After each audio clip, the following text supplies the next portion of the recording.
Ah, live to, live.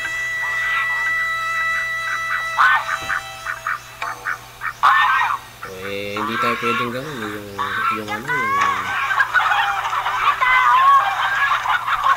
yung flawless na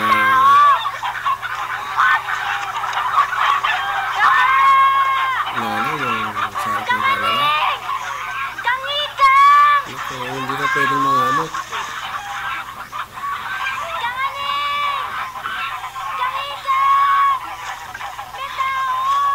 Paano kung magagawa to, kung gano'n ang gagawin ko na kahit kanina pa ng count dito, inuubo pa.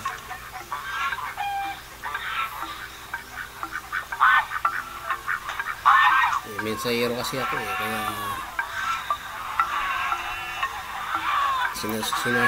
sinasadya ako magpakita. Anong ginagawa mo rito? May hinahanap akong mga tao Kami lang ang mga tao rito. Kung sino man ang hinahanap mo, wala rito yun.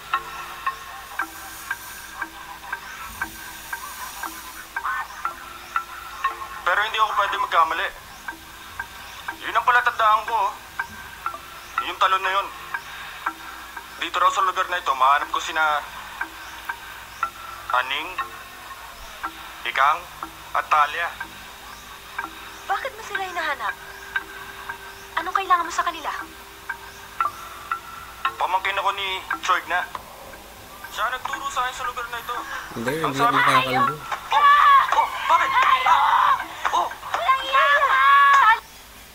Talia! Kumbaga, inaayos ko lang ito. Talia, ano nangyayari sa'yo? Kung inisyon na Ginahasa ako ni Chigna! para hindi Ginahasa ako ni masyadong Chigna! pangit tignan.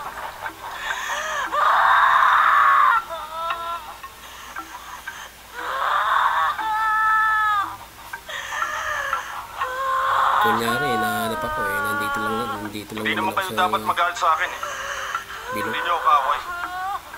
Kung ano man ang ginawa ni Choig na sa inyo, pinagbayaran na niya. Dahil kung galit niyo sa kanya, mas galit ako sa kanya. Patay na si Choig na. Pinatay ko siya. Simula nang namatay si Ama, inampunan niya ako. Pag-aaralin daw. Pero sa halip, ginawa niya ako alipin. Napatimpot niya. Ako pa nag-uugas. Naniniwala ka ba na hindi niya ako trinatong parang isang tao? Na hanggang ngayon, hindi ba ako tuli? Dahil hindi niya ako pinatulian. Anong tuli? Ayan, yung unggoy na yan, hindi pa rin tuli yan. Alam mo ba kung anong ginawa ko, Igna? Nung patay na siya, kumuha ako ng malaking bato. Ibilagsak ko sa mukha niya.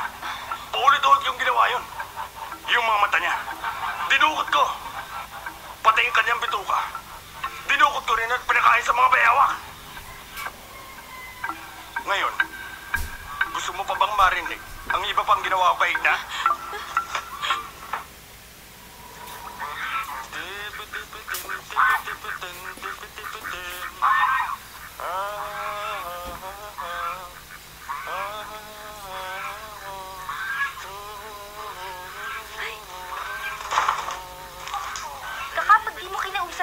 Kakausap dyan. Napakabastos pa niya.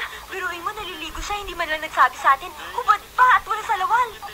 Loko-loko nga talaga yun Sige ka, pag hindi ka lumabas, akong lalabas at tatagayin ko yon. Di ba nakapatay na yun? Ano kung nakapatay siya? Kaya rin naman natin gawin yun. Di ko na lumabas, bilis na, sabihin mo na. Sige na nga, pero anong sasabihin ko sa kanya? Sabihin mo sa kanya, bakit siya naliligo hindi man lang siya nagsabi sa atin? At naku, butubad pa. Sige na. Bilis na.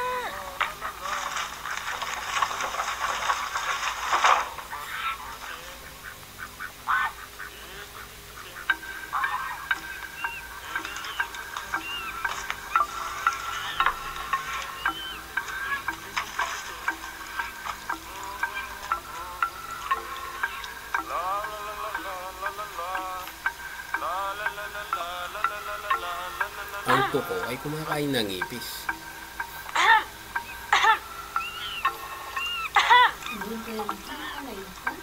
Bakit?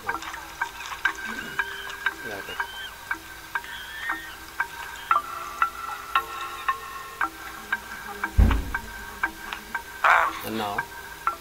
Alam mo, pumapayag kami na maligo ka dyan ng walang pasabi. Pero Bakong damit.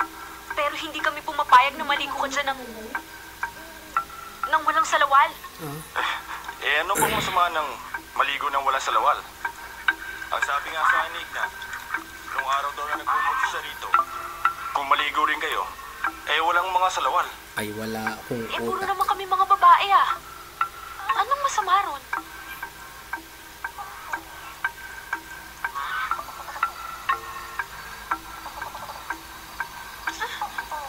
Ay! Bastos!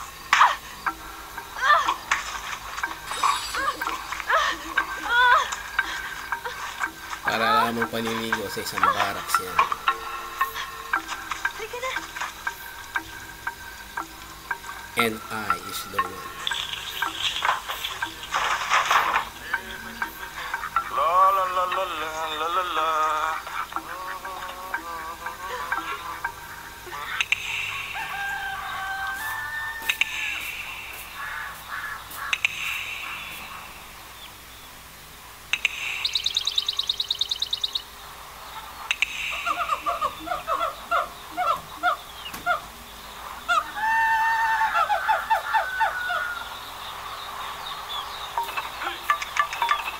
Siyempre,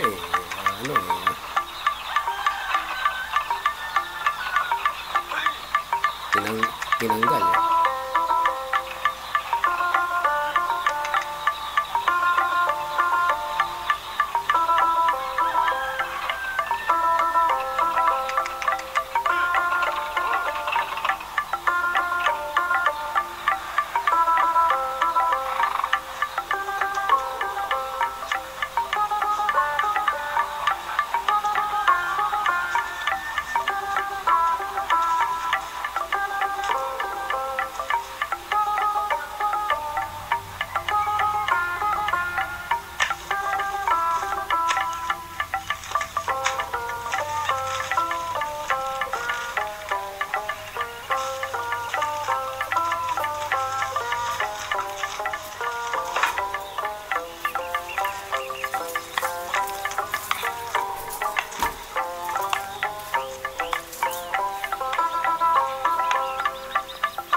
tinitignan nito si Talo.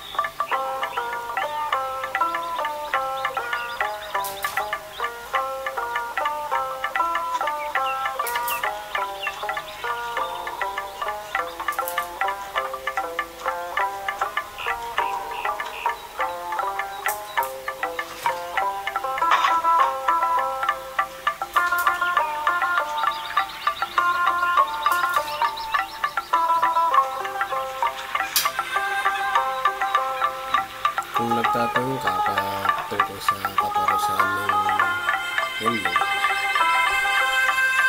kaya sapatos ang binigay sa kanila sapagkat mali ang pakiwari nila sa sa tunay na apoy.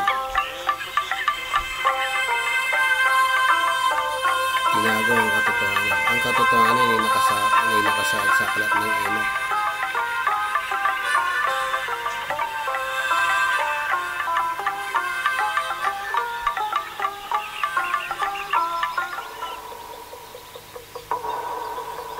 Ewan ko, baka lalong lumoko eh. Kaya siguro ginawa yun.